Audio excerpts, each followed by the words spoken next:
Hello and a warm welcome to Luke Blues Talking. I'm Lawrence Nelson. I'm joined tonight by the dynamic duo who braved it to Forfar on Saturday, Brian Martin and Jethro Bremner Allison. Jethro, we'll come back to you in a little while and ask you how it was to be Brian Martin's wingman well, I was going to say at Station Park, but Brian, I was very impressed in the build-up to the game on Saturday on the highlights that you gave Forfar Stadium its full name. That was really impressive. Can you remind us what it is, please? It's Alpha Project Stadium Lawns. The Alpha Project Stadium at Station Park. Well done. I was hoping to Yep. catch you out there, but seeing if you actually remembered it or not, Brian. It's not quite as catchy as the Lime Stadium. So No, tonight, no. you won't be surprised to know that we're going to catch up on the two away games at Forfar and at Ayr.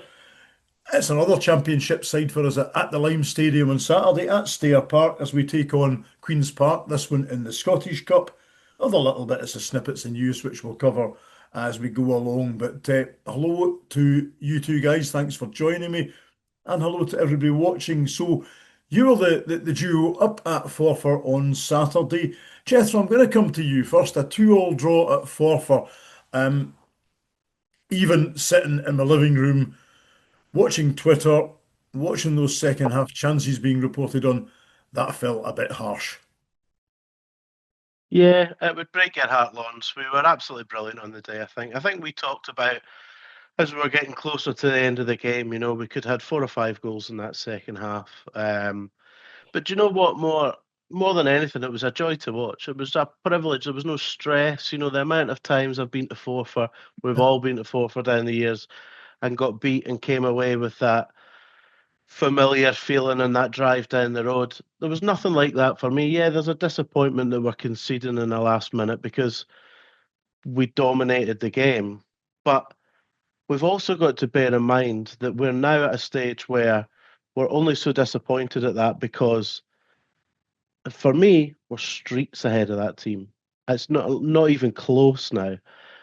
So I think that we need to bear that in mind when we've got games that are upcoming.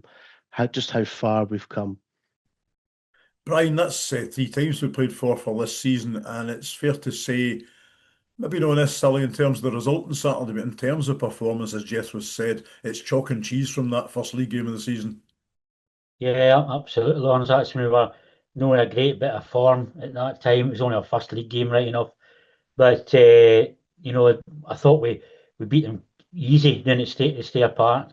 And then on Saturday, as Jethro says, first half I thought was a bit even. Yeah. It was nip and tuck. But the second half, as Jethro says, I mean, it was just one-way traffic. Stranraer. I mean, we're not being biased here, but I mean, they were so ineffective. We'll talk about it later on. Rennie had one chance, he scored. Shepherd was so ineffective, they took him off. Mhm. We really did, you know, and I heard Jim Weir's post-match saying Yeah. that our boys will be, was it disappointed or, disappointed? I mean, they just didn't even cover it. And you seen the post-match interview with Tiff, you could see he was shell-shocked, after the game because nobody could believe it. We'd lost 2 points in that game. It wasn't just Tiff in the post-match interview. If you watch the highlights, there's a bit when all the players are coming off slowly, shaking hands with each other, two sides, and you can see Tiff standing in the background, the face on him. It's like, how in the name of God did that just happen there? That we didn't get 3 points from that game.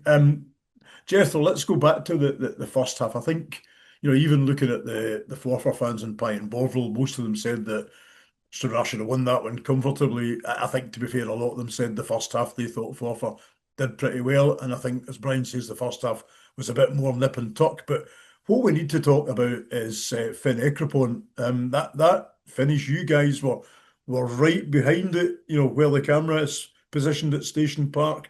You must have seen that going in all the way. But the other thing, just to say, is that you know, Finn doesn't score many, but the bulk of his goals are a bit special. Yeah, you remember them, don't you? You Aye, remember. You just have to look at the sheet. Straight away, I went to Edinburgh City and that free kick. That's what I thought about yeah. straight away. I mean, obviously, it was a privilege to me to be able to step in to do a bit of commentary, but even on top of that, to be, as you say, that perfect line behind there, it probably came a bit soon for me. I was kind of hoping for a 0-0 first half. I just settle myself into it a wee bit. And Brian's now passing to me after a 30-yard blockbuster. I was like, oh God, what, you're supposed to say something without just shouting that I've done for 30 plus years, Good for long out to Ecrepont. You might have, but it was a goal! Finn Ecrepont pick that one out. Mark McCallum, Jethro. Finn Ecrepont has just once again scored a brilliant goal. But yeah, it was amazing and so lucky to be able to see it. And when you've got a player like him, it's one of these things where how can we utilise that more? Like nearly every corner, nearly every free kick he hits, almost without, I think he had one bad one out of the whole afternoon, if I'm right in saying, Brian. I think there was one corner that never made it in. But other than that, his deliveries are perfect. But not only that, when he's in open play, there was times when he was playing the new young striker Cleland down the channels and stuff like that. The weight was perfect. So can we get him on the ball a bit more? Can we utilise what we've actually got there? Because he's just gone. There used to be a time when it was 50-50 we were getting in that team. Yeah. Now he's one of the first names on the team sheet. And to me, he's one of our best players, without question. Jethro, you're talking there about having to react to that shot and that splendid goal without just shouting and roaring. It doesn't stop Brian and I doing that game in, game out. We'll come on to Ayr United in a wee while, but when Shug put that ball in the net last night, you could just hear the bellow from us, and then we had to start thinking about who the hell scored that. We couldn't actually spot it. But one thing I do want to pick you up on is actually Brian Martin might be getting edged out in terms of the memorable phrases at games. Finn Ecrepont's left foot, he can open a tin of salmon with that. Where did that one come from? I think, it just came out, but I think it might have been Ian Holloway once upon a time. Another clown, so that kind of makes the reason why I might be saying it. I mean, that left foot that he's got, he could open a tin of salmon with that, couldn't he? It's an absolute dream. I might be wrong, but I think it was used when David Cooper played with Rangers. I think I've heard it, that sweet left foot is. I might be wrong, but I think I've heard it then. But it was a great comment anyway. But anyway, Finn's goal. What I especially liked about Finn's goal, it was a fantastic. I mean, we seen it right. We were right behind it. Yeah. It was a fantastic goal. But the lead up to it was really good. There was no, panic in the Stranraer attack. I think it was Lewis Reid into Bang Bang, and Bang Bang held it up. Waited for, I think, Finn just to, I don't know whether it gave him a shout, but Bang Bang laid it off to him, and it was an absolute beautiful strike. As Jessica says, he has got some left foot in him, and the boy in corners. We've seen it in free kicks. It really is wicked at times, and it gives defences all sort of problems. And as Jethro says, he probably is one of the first names, in the team these days, because he's performing so consistently. And Brian, I don't know if it was just the distance out from goal, but Forfar just sat off him, and that allowed Finn to take the first touch, steady himself, and then just, take aim, basically. He had plenty of time. Yeah, I think you're right, Lawrence. We're always blaming Stranraer players not to close down, and they maybe didn't think there was any danger for it, but when he struck it, I think we knew it was a goal before it went into the net, because we could just see it the whole way, and we're ecstatic after it. And yeah, Brian, even with them standing back, sorry, Lawrence, he's still having to thread a needle there. The space that he's actually having to put that in is still minute. So it was amazing, even with the defence not tracking toward him. I just wanted to ask Brian if he's worked out yet whereabouts in the world the geese were heading to. Lawrence, you were there on Saturday. You're usually the bad man. It's got to be sunnier climes. I would think. Maybe I don't know. I just think maybe Hoyt or somewhere. The direction they were heading in, I think it was Kirriemuir they were heading towards. To be honest, it was slightly southwest. But anyway, enough of the geese. We come back to events on the park, and sadly, Jethro, we found ourselves back level again. Martin Rennie, fairly easy header, and again, it wasn't a corner. but it was a set piece, and you and Brian called out for a pretty cheap free kick awarded by Stuart Luke. But again, we didn't defend it particularly well. Yeah, I don't really understand that. When we've got the two centre halves that we've got, and we also had Evan Dunn playing, all are excellent in the air. But yeah, I think I'd said at the time it was more about like you can see a goal being conceded like that once in a while, but we're seeing it over and over again. So that needs to be fixed because we're sabotaging our own good play by that. And it's, they're not doing anything spectacular to score. We're making it too easy. And as the ball comes in, you're already watching that striker pull away from his man. Before you know it, he's got half a yard of space and the easiest tap in the world. I just can't allow that to happen. It must drive the manager crazy. But at the same time, that's who's got to sort it because we can't have that. Right, I was laughing with hindsight listening to you guys criticising Stuart Luke's decision, and I thought at that point when you were saying that, little did you know what was to happen on Tuesday night with Colin Stephen. But anyway, that's jumping ahead a little bit. But I'm oversimplifying it. You're the tactics man of the two of us, certainly. Was it just Evan Dunn lost him, or am I picking the wrong player? It seemed to me that Aaron Quigg was left with two guys to mark as the ball came in. No, you're spot on. But just go back to free kick, Lawrence. What is Lewis Reed supposed to do? Lewis has just stood his ground, and the boy has kicked it, and he's obviously lost control of it. And Lewis has just stood his. The referee didn't give it. The lino gave it, and obviously, if that's at the far side, is it given because there's no crowd on that far side, and the near side of the line has got the Forfar crowd in his ear, and he's listening to that, and we both said the same. We thought it was soft. I seen the Forfar fans thought it was a free kick, but I mean I don't know what Lewis Reed is supposed to do, and I seen him still after the goal. He was talking to the referee. I don't know whether he was talking about that free kick. Anyway, back to the goal. I think it was maybe a wee bit unfortunate because Ruffy did get his head to it. It went away at the far side. Ruffy got his head to it. I think the attacker got his head to it, and then it went right to the boy at the back, at the far side, and he put it back in for the second phase.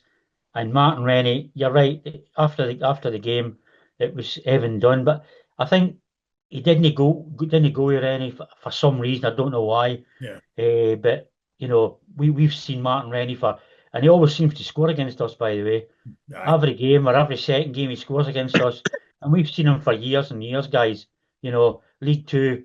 He just scores goals wherever he goes, and that is the type of. And I was saying before the game, you must watch Martin Rennie at set pieces, and he cropped up with another goal, which was really unfortunate for Stranraer, another set piece. But they're told who to mark, and if they don't do it well, there's not much the management team can do about it.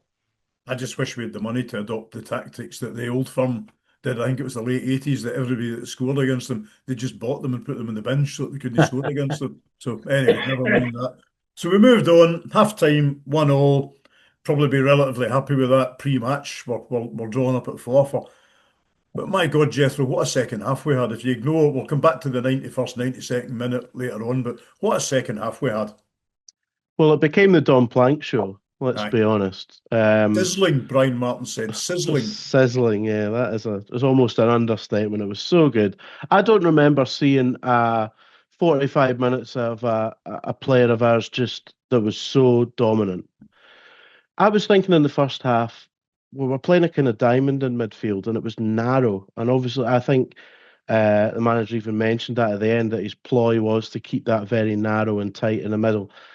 And I was saying we need to give this a bit of time, but I was thinking we've got a winger there who, he's desperate to get down that line and skin players, and that's what we've seen him doing. And then, of course, I know nothing because, of course, when Plank picks it up in the middle of the park and he's running straight like a hot knife through butter through their defence, he can go right or left and they've got absolutely no idea what he's going to do. Whereas if he's on the line, he doesn't have that option. And he just did it again and again and again because he knew he had the beating of them. And then, of course, the laugh is McManus is like, that looks like fun. I'll have a go at that. And Dolan comes on and he goes, I'll have a wee dribble at them as well.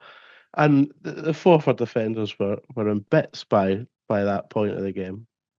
Brian, the particular the goal, that was typical of what Dom Plank did in the second half. He basically just breezed through the middle, played in Dean Cleland here. You shouted, "This is a great chance." It came back out to Darren Lang, and bang bang, Darren Lang, 11th of the season. But it was a lovely move. Yeah, Plank was instrumental in it. Lawrence, we won it in the middle of the park, and Plank just ran at him. And I don't think they knew what to do with him, and he just ran and ran and put through Dean, who had a great chance. And of course, the keeper saves it, but bang bang's in the hand, and he's on it in the form he's in. He's not going to miss that, And it was just a pleasure to watch Plank. I must admit, he's a guy who you would. You pay quite a lot of money to see. He's an entertainer, and that's what you want to see in football.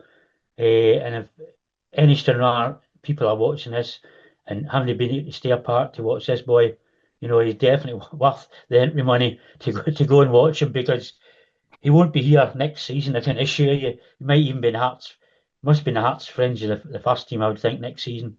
Absolutely joy to watch. Could I ask from your perspective, guys, just one quick question?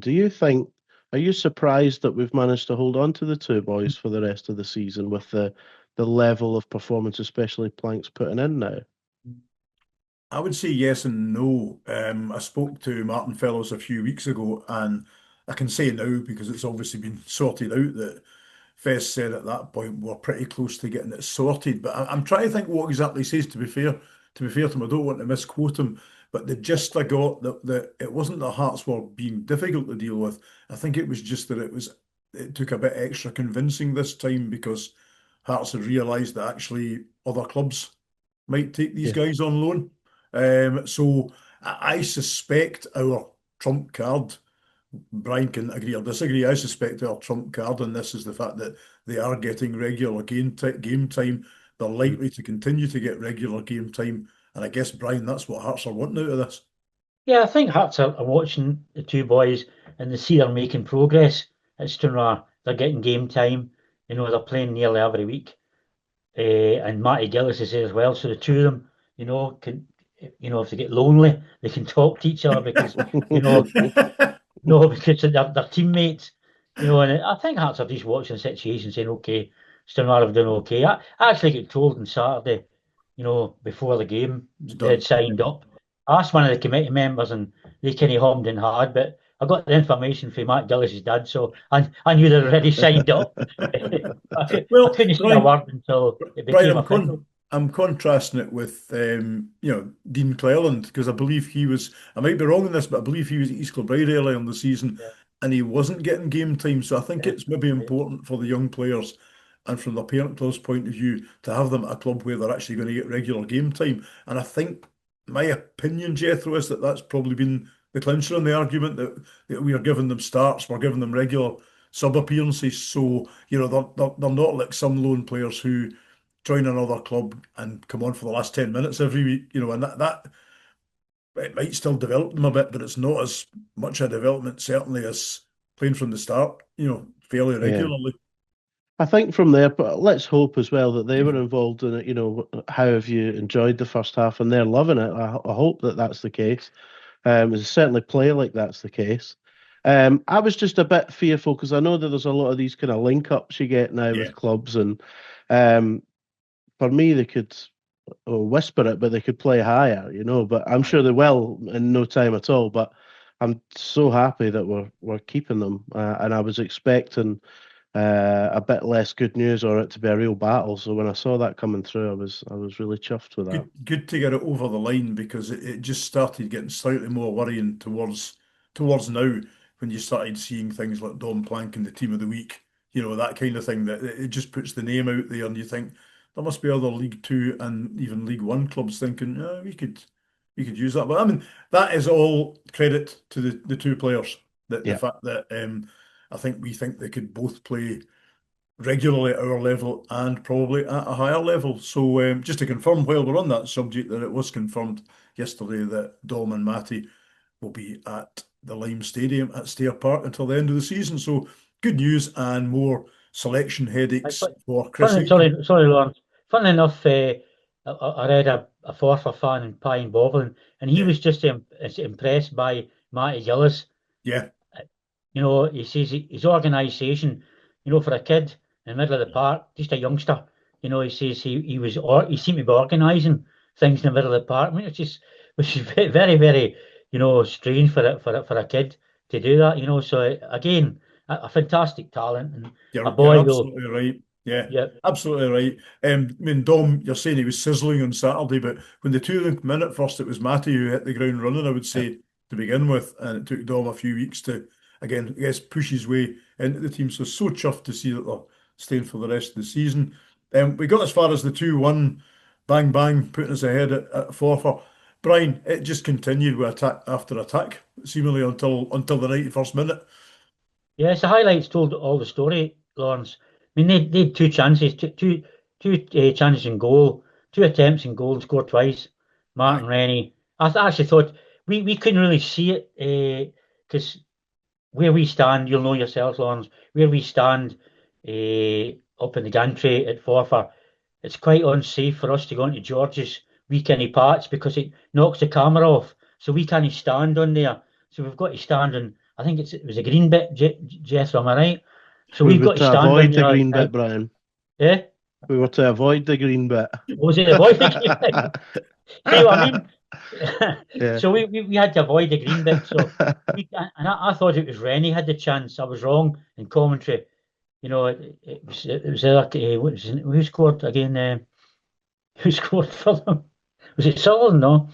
Sutherland got the second goal. The Yeah, equaliser. Sutherland. I thought it was Rennie again, but it was Sutherland that cropped up. But they had two and George wasn't lying with the highlights. That was their 2 highlights.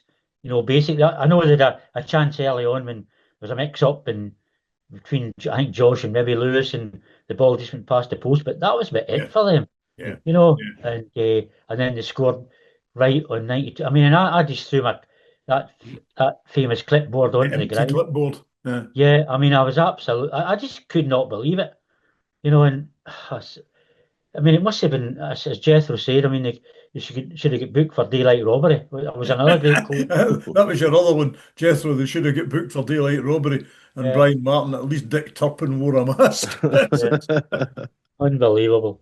But Jethro, the fact that Brian wasn't sure whether he should stand in the green bit or avoid the green bit gives you some kind of inkling into George Frank's job every week. It's like herding cats for George, keeping the two of us in order. But listen, what I wanted to ask you, so we've obviously got to 2-1. In fact, let's just cover the Forfar equaliser before we finish up on that game. Brian, I think you were right. Neither Lewis Hunter nor Danny McManus pressed the ball further out. But then you could also say, why did Ruffino just boot the thing to Kingdom Come, basically? Yeah. And I think that was what Lewis Reed was probably telling him at the end.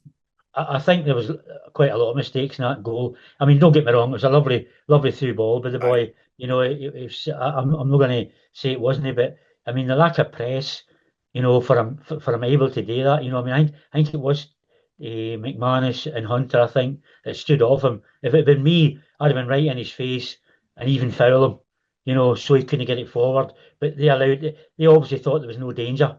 Yeah. And it was an inch perfect. I mean, Ruffy almost, and Lewis, I was talking to Lewis after the game, he just missed it by 100 millimeters or a second. He just noticed it at the very last minute. And you'll see in the highlights, he came across and it must have been a toenail away from clearing it. And the boy got in front of him. And Lewis was telling us after the game what happened, why it came about. Far too technical for me. I thought it was quite good at the technical bit, but Lewis was telling me he kind of lost me halfway through. That I think there was mistakes in the lead up to that goal, and it was a poor goal to lose. Jethro, do you think in terms of the guys right in front of you in the gantry, so Lewis Hunter or Danny McManus, you think at that stage, we'd been so much on top, they pretty much thought this is finished? It's always that difficult balance, I think, of bringing people on as late substitutes. Like, I think that Well, we were talking about it during the second half that Stranraer's best chance of winning that fixture to me was scoring the third. Yeah. We were the ones on the attack, so you almost, even though it's only 5 or 10 minutes towards the end, you're almost giving them a bit of impetus by taking off all the players who were the stars of the day. Can I interrupt you there and just put a question? Because I'd scribbled one down, and it's a question for both of you, but I'll come to you first, Jeff, because one or two people online have said this, and it's a genuine question. I don't know if it's because of the size of the squad or do you think we're making too many late changes? Particularly well, that's why I think there's a balance. You've got to say, in some respects, you go, bring on fresh legs because they're much more likely to be able to close down those situations that we're talking about. But at the same time, if you've been sitting for 85 minutes, are you going to get straight up to the pace of the game? So I don't think that there's a right or wrong. I don't think that there's a blame necessarily that because we... But there is an argument to say that on this occasion, there was just too many changes near the end and probably to waste time and to see bits out when probably if we just stuck with what we were doing previously and let the guys who'd started see the game out and continue as they were going, would have probably seen it over the line. What do you think, Brian, given the fact we were at 2-1, it might have been maybe one thing making a lot of changes if you're 3-1 up, but 2-1 up. And genuinely, I genuinely like Jethro. I don't know. I mean, in the game these days, it's called game management. Try to disrupt the game as much as possible. Yeah. You know, and every team does it. You know, every team does it. And if they see the game out, you know, it's absolutely fine. Brilliant. But if you lose a goal, it's all the manager. I shouldn't have done this, shouldn't have that. I mean, I'm not just saying it. I'm not sticking up for Tiff, but every team does it. You know, and to me, it's just game management, and we've seen it done against us. You know, waste a couple of minutes here, waste a couple of minutes there. You know, and as I say, if we see the game out, everybody's happy. But if you lose the goal, you know, it's one thing. You know, you could maybe hang your coat on and say, well, did we make too many changes? But as I say, every team does it, and I had no problems. You know, I mean, they're all experienced players who come on, and they should know how to close a game out. You know, I mean, there's no youngsters come on. No. You know, it's just our experienced players, and they should know how to close a game out. Bear in mind as well, sorry. I was used to say, Jethro, I guess if we'd hung on and 1-2-1, nobody would be looking for any reasons. Because it's 2-2, we're all looking for, what did we do wrong? Well, yeah, bear in mind that 99 times out of 100, Ruffy puts that in the stand anyway. Aye, So exactly. simple as that, really. Brian, one final one on that similar topic. Is it maybe the fact that it's one side of the equation, which means that we've got a squad of low 20s, mid 20s if everybody was fit, and they're all good players, and the manager feels he's got to give them game time? Is maybe the quid pro quo? The fact that he's doing that means that you're going to have to make changes. Yeah, that could be a good point, Lawrence. You know, I mean, he wants to. He knows that the squad is as deep as what he'll ever get. You know, I mean, he's got 8-9 players on the bench who he trusts and he can bring on. So I mean, he wants to use them. You know, because it is, you know, that is football nowadays. You know, I mean, you've got 5 subs. You know, and teams do change. You know, every so often, maybe every 60 minutes, 75 minutes. Waste time in 89 minutes or something. You know, every team does it, you know, but our squad is so deep this season, you know, that maybe it is a thing he wants to give a couple of players, you know, time. But you know, as I say, they were all experienced players that come on and really should know how to see a game out. Well, before we move on from what's the name of it again? The Alpha Project Stadium at Stair Park, Brian. Let's hear from one of the goal scorers, Finn Ecrepont. Finn, 2 weeks draw here at Forfar, you must be absolutely sick. It feels like a defeat. I mean, that's what now, 4 games in a row that we've drew. I think it's safe to say that today was definitely one that we probably should have picked up 3 points. We've had chances to put the game to bed and slack goal at the end to concede, and obviously another set piece. But if you look at the whole picture, I think we were second half we were excellent. I think this is one of the games that we can say we deserve to win. But saying you deserve to win means nothing. We drew again away from home, okay, maybe a few months ago you thought, oh brilliant, but now it's like we've got ourselves in the top 4, you want to stay there, and drawing every week's not going to keep you there. Yeah, I think that's Stranraer up within 3 points of Clyde, so we're one win off them. For yourself, you had fantastic display, capped off with a goal. Did you fancy it all the way? That we seen it for the gantry. I mean, as soon as I hit it, it was just, I knew it was in. It curved in the way, and it was just, it's just one of those ones that I think there's been a few games after I scored my last couple of goals that I had chances, and maybe my dad always gets on at me, especially the home game, comes and he's like, you maybe should have hit one, and I don't, and it just fell to us perfectly, and I hit it, and thankfully it went in. Yeah, we were straight behind it. It was a fantastic strike. Now, did you feel comfortable throughout the second half? We thought in the commentary it was very comfortable. 100%. Like, I actually think even towards the end of the game we were actually getting more chances. Yeah, and that's when we conceded. I think we're speaking about in there game management. You know, the game kind of became a bit like a basketball game last 5 minutes, and that sometimes is when you need to go, right, okay, even though we're on top, need to see the game out. We've missed our chances. Okay, now take your 2-1, and we didn't do that, and we come away and it feels like we've dropped 2 points instead of gaining one. Now, quickly looking forward to the KDM. If you're playing, it's quite a home game for you, isn't it? Against Ayr United. 5 minutes down the road, so it is. But no, look, the next 2 games we've got Ayr and Queen's Park in the same week, 2 championship sides, and the pressure's on them. And I think we have a belief in ourselves. Okay, like we've drawn the last 4 games, but we are still unbeaten. We've not been losing games, so we know that we can make it a difficult game for Ayr, especially for Queen's Park at our home patch. But we'll take each game as it comes. And I was saying to the gaffer there, you must be looking forward to two games within 4 days against championship sides. Exactly, and you know, like the gaffer spoke about it many times. Like, it doesn't matter who's playing, the squad's just as strong. So I'd imagine we'll use the whole squad over the next couple of games. But like I said, I don't think it matters what 11's on the pitch. We'll give the 2 of them a good run for the money, I hope. Finn Ecrepont there, who absolutely livened up the first half with that strike. Jethro, final thoughts on Forfar. I wanted to come to you before we move on and basically ask you what it felt like being Brian Martin's wingman on Saturday. Did you enjoy it? It was good being his wingman for the 90 minutes. Being his wingman in the social club after was a nightmare, though. Oh my God, how long were you there for? 10 minutes? No, look, I mean, this is the whole... I knew this was going to be difficult, but you guys make it sound so easy, honestly. I was nervous, but Brian put his arm around me and said, just speak into there and you'll be fine, don't worry about it. I'll ask you some stuff and we'll get through it. And we did. There doesn't seem to be any major dramas, you know. George wasn't clutching his chest and Brian wasn't put his head in his hand. So I think we got through okay. We even managed to touch in macaroni and cheese, Lawrence. Absolutely excellent. Jethro, do you know anything about Macintosh or is it Strathmore? I know about the mac and cheese, that's for Is that right? Is that do they make macaroni? Yeah. Oh my dear. I absolutely love macaroni.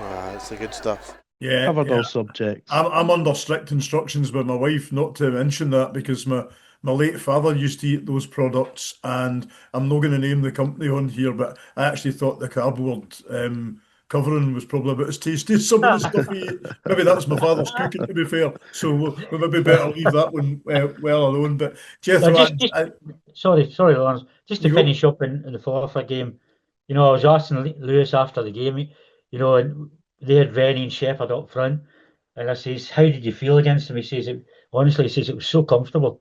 You know what I mean? All the game. I mean, it just shows how good Rough.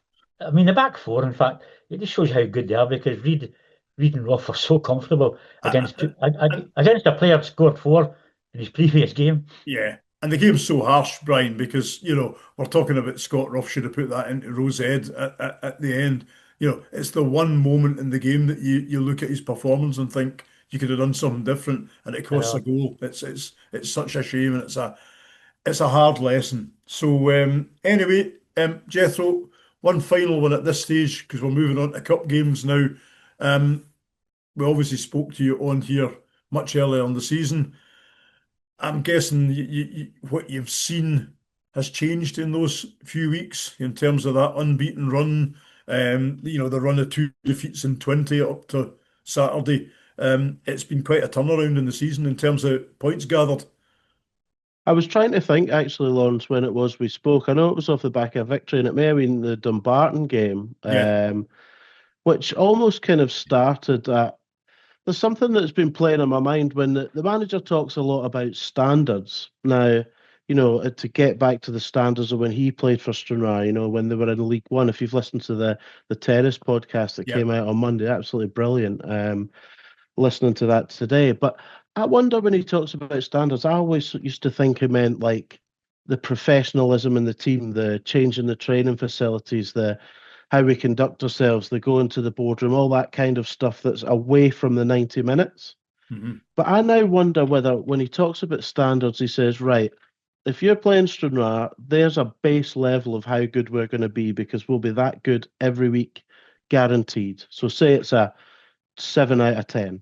Yeah. That's what you can expect from us every single game. And if you're going to beat us, you need to play better than that. And it's like this, ever since that day at Dumbarton, I think the thing that's disappeared is those rotten performances, the ones that are just where you go, we were hopeless all day. We just have to hold our hands up. We got beat because of that. If we have a result that goes against us now, it's purely because we're sitting at that 7 and the other team have come in and performed above that. And to me, I think that's maybe the standard he's talking about, and I misunderstood it a bit. I think you might well be spot on, because it's since round about that period, what I've noticed is people will ask me, what are you expecting from Stranraer today? And now I'm quite confidently expecting us to be competitive. Whereas you had no idea, at some points last season or the very beginning of this season, what Stranraer was going to turn up. We looked brilliant at times, but then we were losing 2-1 or we were losing 1-0.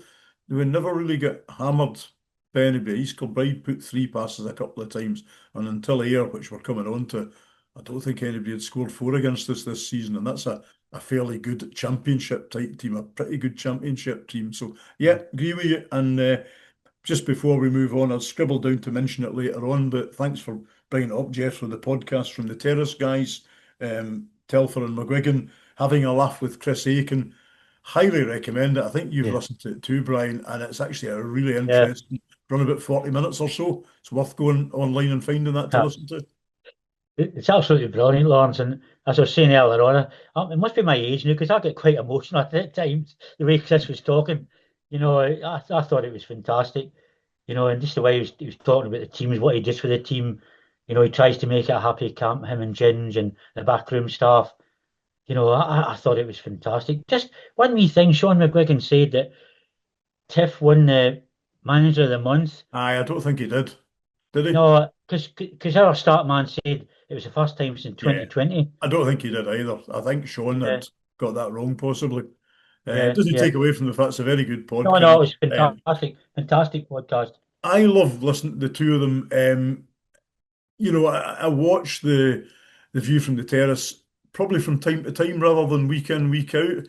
But I love their Terrace podcast in the lower league, because Craig Telfer, Sean McGuigan, what they do is they care about the lower leagues. They go and find out about the lower leagues, and you can forgive anybody, like we all do, that make the odd error, because my God, they've got 30 odd teams to cover, and they go away and find out about them when they could quite happily just be following their own teams and ignoring the rest. And to be honest, if you want to know about the lower leagues, listen to these guys, because you're certainly not going to find out much about the lower leagues from going to places like the BBC, to be fair. So fair play to them and well done. And that is a thoroughly good episode of the Terrace, particularly, obviously, for a Stranraer fan. Brian Martin, Ayr United last night at Somerset Park.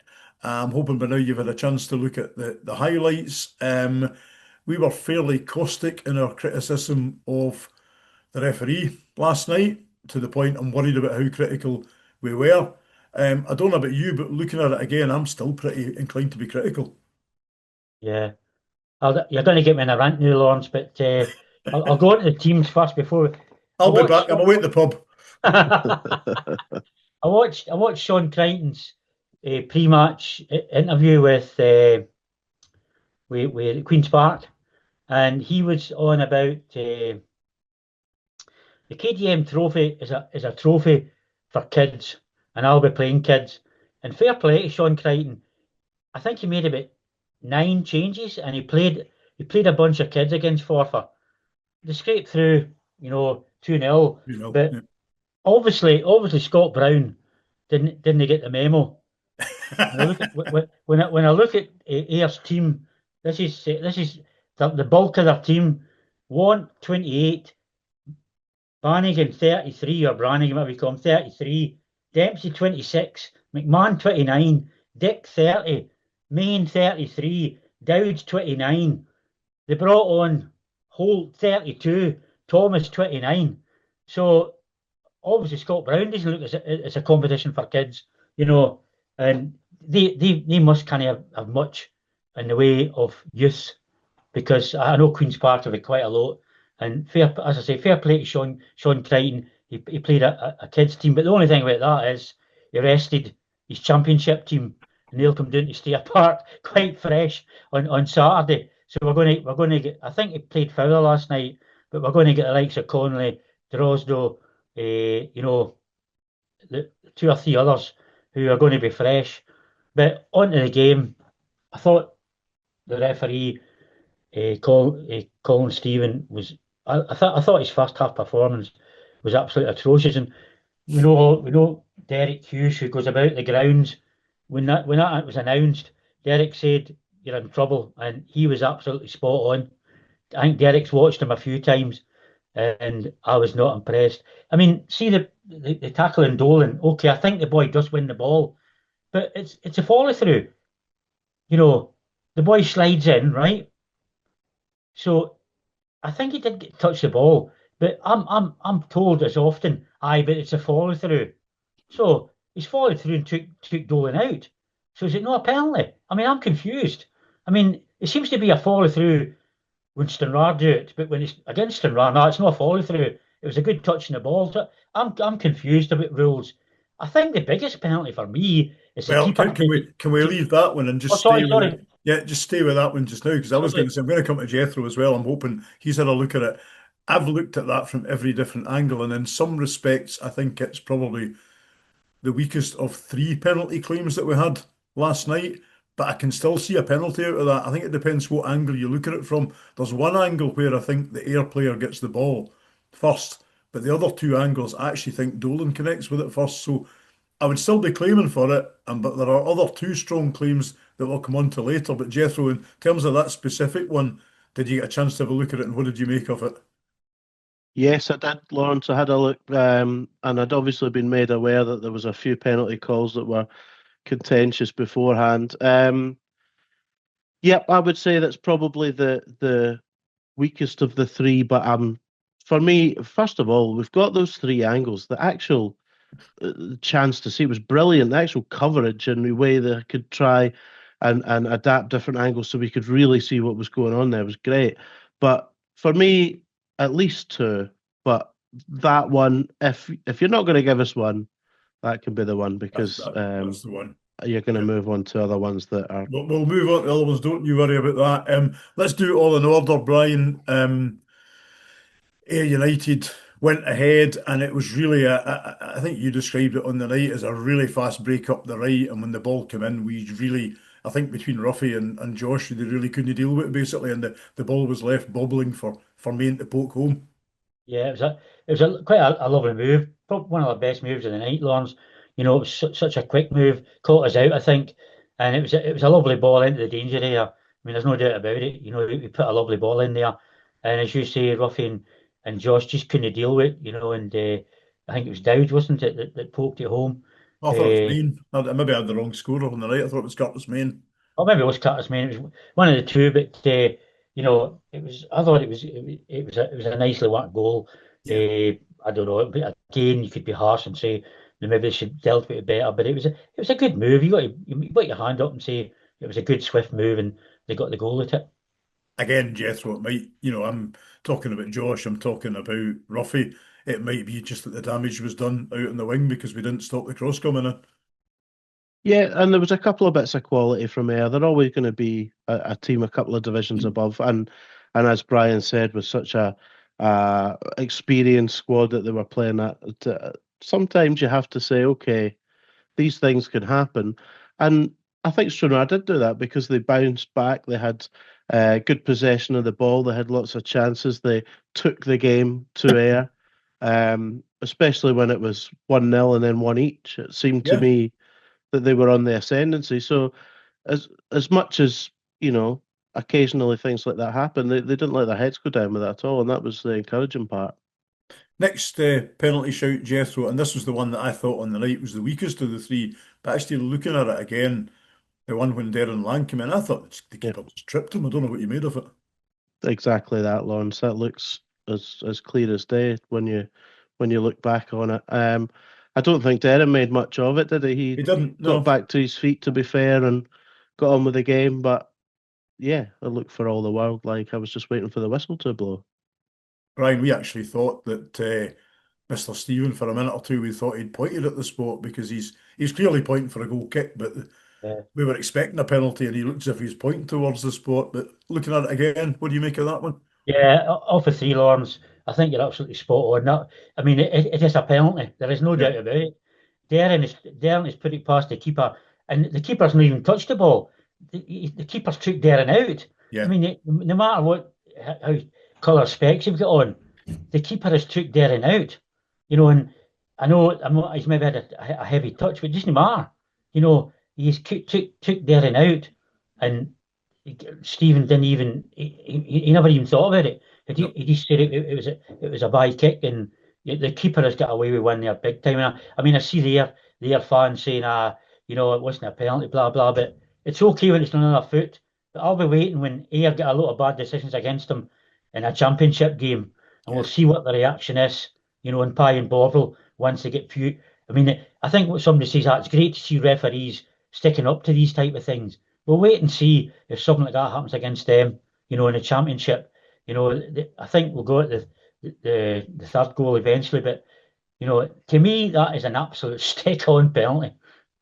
Yeah. So sticking with you, Brian, the next thing that happened was, on a more positive vein, was Shug got his first goal for Stranraer, and ignoring the fact that you and I went through about half the team before we figured out who had scored it. It's Lewis Hunter, yep. Lewis Reid. Hughes. Oh, Ronan Hughes. Try anyone from Shug. three, Brian Martin. It's Shug. That was a beauty of a goal. Yeah, it was a fantastic move again, made by the playmaker on the night, the baby-faced assassin, James Dolan.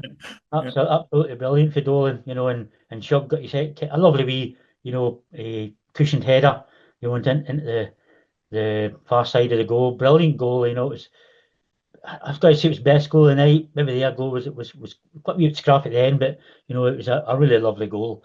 And it's what Stranraer deserved. I think Ayr had maybe a chance, after their goal, but apart from that, I mean, it was mainly Stranraer for the next, 20-25 minutes. I thought. Yeah, it was until their late goal rush at the end of the first half, and I would agree. I think probably between Shug's goal and Dom Thomas's for the nicest goal of the evening. Jethro, here's a wee trick question for you. So Shug put that one away. It was his first goal for Stranraer. How many different Stranraer players have now scored a competitive goal this season? Would you care to guess if you don't know? Well, I know it's cruel. I know. We must be at double figures now. Could you believe that Shug's goal last night, he is now, in terms of competitive goals, the 17th Stranraer player to score this season. And I think that's why Lewis Reid, Brian's desperate to get a goal, because everybody else is scoring round about him.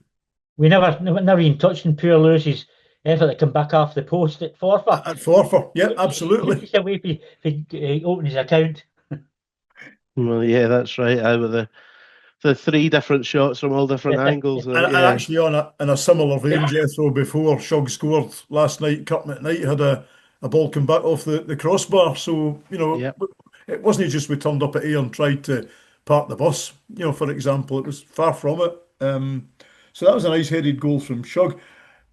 Brian, I've got no argument over the awarding of Ayer's penalty. I thought it was a penalty. But, if you've got fans saying none of our three were penalties, well, I thought that was pretty clear, but equally I thought some of ours were clear as well. And I don't think Josh was given much chance by Dempsey with the spot kick, to be fair. No. Sadly, Ruffy get caught on the wrong side, but there's a lot of talk about, I was talking to Graham Duncan outside the park. I'm doing a lot of name dropping tonight, Lawrence, I'm afraid.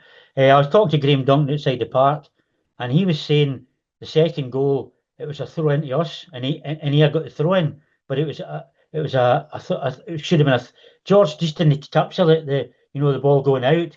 But Graham was saying it was and I think the staff talked about it after the game. Yeah. It was a throw into us, but they get the throw in, and that led to the penalty. Ruffy get caught on the wrong side, but I mean, I think Ruff was fouled, and I'd like to hear Scott Ruff after the game. I think he's been pushed by Dowds.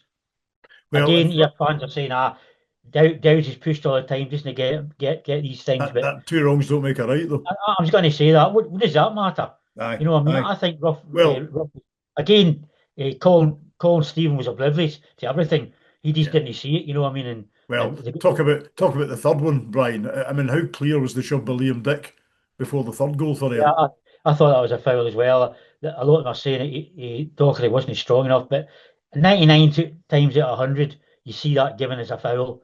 But Colin Stephen decided to play on, which was it was a really bizarre, to me, my opinion, it was a bizarre performance in the first half. Yeah, absolutely. And topped off, now I don't know what the rules regarding this are, Brian, but you could clearly see Chris Aitken waiting on the touchline at half time, looking for a word with the ref, and the referee got to 10 yards of him, stood, stopped, and waved him away. And I don't think that does the game any favours if the officials only prepared to talk to managers. No, they seem so aloof, didn't they? Just get in there, and I didn't come with a talk about it. It's you'll never hear these things, but I'm quite sure Chris asked him a few questions about a few decisions. Whether he answered, I don't know. But as I said, I didn't wait from the touchline for the chance. Jethro, 3-1 at half time. To be honest, those 5 minutes at the end of the first half completely changed the complexion of the game for us. Yeah, it seemed to be. I think that's one of the worst ones that you're talking about. You're seeing the defender's arm fully stretched out with that shove that pushed Doc sort of over the touchline, and then as he turned away. And that's effectively what's, that's changed the whole complexion of the game. We can't come out at 2-1 and keep with a plan that we've got. Things need to then be changed and see what we can do, and committing other men forward, etc. It makes such a difference to everything that we've worked to up until that point. And even versus the penalties, that feels like it's even more significant because of what it led to. Yeah.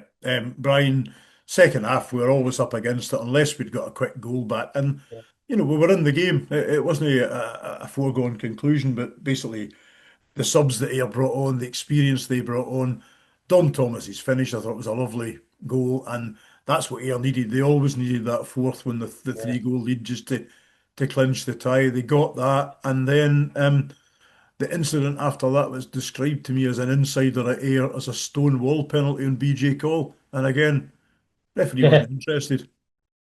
I know another confusion to me. The players took BJ out.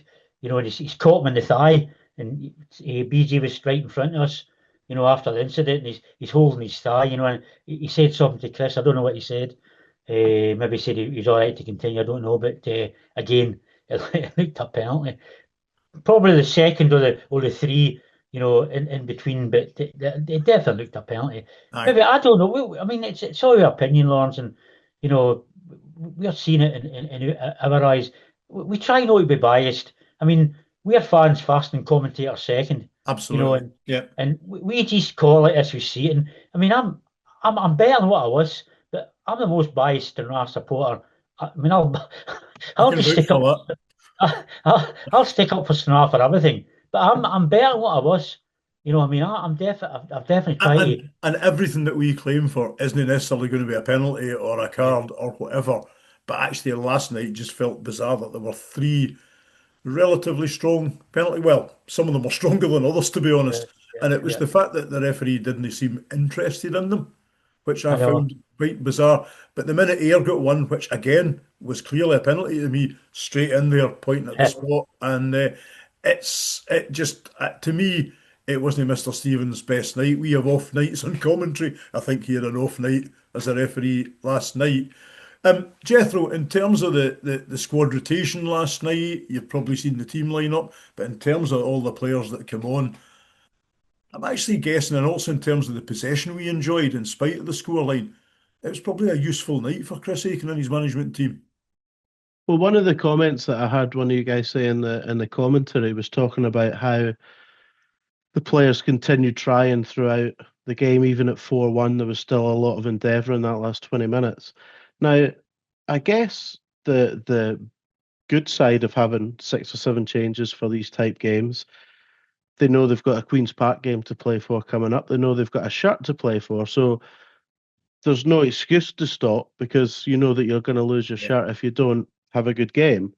So that's a good point of having the big squad. There was one thing that I was sort of worried about a little bit, though, and I was having a think about it, that if you've got a squad of, say, is it roughly 23, 24? 24 if everybody's fit, yeah. If everybody's fit. Now, in effect, what you're talking about is a rotation of just 8 of those. You're not saying take 11 out, 11 in, because Rough, Reed and Lane play every week, every game. So if you're thinking about those other 8 positions, and there's no, that'll be the KDM done. Hopefully the Scottish Cup continues after Saturday, but certainly there's not still many. Until May, as I keep reminding Brian. Exactly, we've still got a few Scottish Cup games to play, so that's good. But there's certainly going to be less opportunity. So as much as we've got this happy squad and the manager talked about how in training they try to keep that attitude, and it's a fun place to be, it's going to be even more difficult for the manager because we're going to have less games and there's going to be those shirts to fight for, So I hope that's just a wee hint of negativity that just comes in as a natural thing that I've got. But it was just something I was thinking about, and especially because it's not everyone, it's just those 8 positions, it seems to me. I don't disagree with you, and that was kind of what was behind my mind in terms of bringing subs on at Forfar. It's almost like it's a like what we don't have this year is a squad with half a dozen players that you think are unlikely ever to play, and they'll just fill in a bench up. These guys can all play, and I think that was what's in my mind there when I'm thinking he's kind of almost got to give them a bit of game time to keep them happy. And I guess what a manager will routinely say is it's a happy problem to have, a good problem to have, and it is going to be a tester for Chris and Stephen and Martin and that as to how to keep that going. As you say, now the cup's over and it's down to just one game a week once we get the postponed matches out of the way. Before we move on from Ayr, though, let's hear from Shug, scorer last night, Ronan Hughes. Ronan, we're just saying that you've spent a large part of this season out, injured obviously. You've had bits and pieces of game time. What was it like coming basically back into the start lineup against a championship side tonight? Obviously we knew it was going to be a tough game, but we had full confidence that we could have came and got something, do you know what I mean? But I thought we were good for the first 40 minutes, first half, very good, and then just a wee lapse of concentration in the last 5 minutes and find ourselves 3-1 down. I probably shouldn't ask you this, but any question marks over a couple of the decisions tonight? I thought if we used the penalty, then it's the exact same foul on top, do you know what I mean, on the other side, so you've got to get that foul. And then Lange has one where he presses the goalie. I think he gets there first and the goalie wipes him out, but coming to grounds like this, you're always going to be up against it. Anyway, to the positive side, that was a bonny goal you scored tonight, so your first start in a long time and actually a goal to boot, your first Stranraer goal. Gaffer said to me before the game, can you go and get that goal tonight? And finally just Jamesy puts in a great ball. To be fair, all you need to do all day ball, just get some sort of touch on it, you don't know what's going to happen, so credit to James.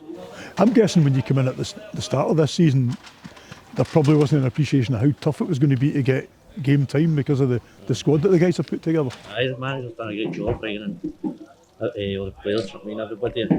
I done the press for Callum during the week and I said the exact same thing. There's no, even boys that are not playing, as soon as they come in to start 11, it doesn't make it any weaker, do you know what I mean? Sometimes you find it probably makes it a bit stronger, but it's credit to the manager and Ginge and Martin for putting the squad together. And I'm guessing progressing as far as we did in this cup is good because it also means that the whole squad gets a chance to get game time basically. As well. It means everybody can keep fit as well, not just through training, and when the team's on a run as well, there have been boys who've been doing good. It's hard to get yourself back in the team, do you know what I mean? So games like this is good for the boys that have kind of been missing out to and get some minutes. You can see you're shivering here, you're wanting up the road, but a really quick one, Queen's Park in the cup on Saturday, doesn't get any easier really. No, I'll probably be very much the same as the night. Obviously they're a good team as well in the championship, but at our pitch again, we fancy ourselves to go and take something to it. Ronan Hughes there marked the game at Ayr with his first goal for Stranraer. We've talked at length about the Forfar game and the Ayr game. Doesn't give us much time, but Brian, we've got a slightly important match on Saturday. Scottish Cup game. You've mentioned it a couple of times already. A home to Championship side, Queen's Park. You've already said they played a weakened side against Forfar in the Evolution Cup. And you're not expecting that at Stair Park, clearly.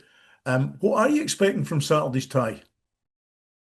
I think it's going to be pretty tight, Lawrence. It's the type of game that Chris Aitken, I think he loves, just putting his wits against, a championship side who'll come down to Stair Park. I mean, they'll probably a lot of the ball, they're that type of team. As I say, they'll bring back their big guns for Saturday. I mean, on paper, they looked to have not too bad a team.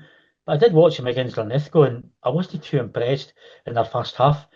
They got the victory, eventual victory. I think it was 3-1, but first half I thought Linlithgow were slightly the better team, so that gives you a wee bit of hope.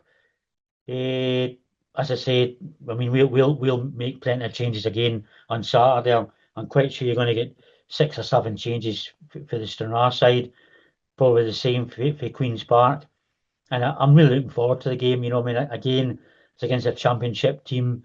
You want to put your wits against them under the floodlights at Stair Park. Scottish Cup tie, really looking forward to it. And it's as good a tie as I know people disagree with us, but it was as exciting a tie as the Clydebank game. We're in for a bit of treat. Brian, just to come back to you quickly, you're trying to come up with weaknesses for Queen's Park.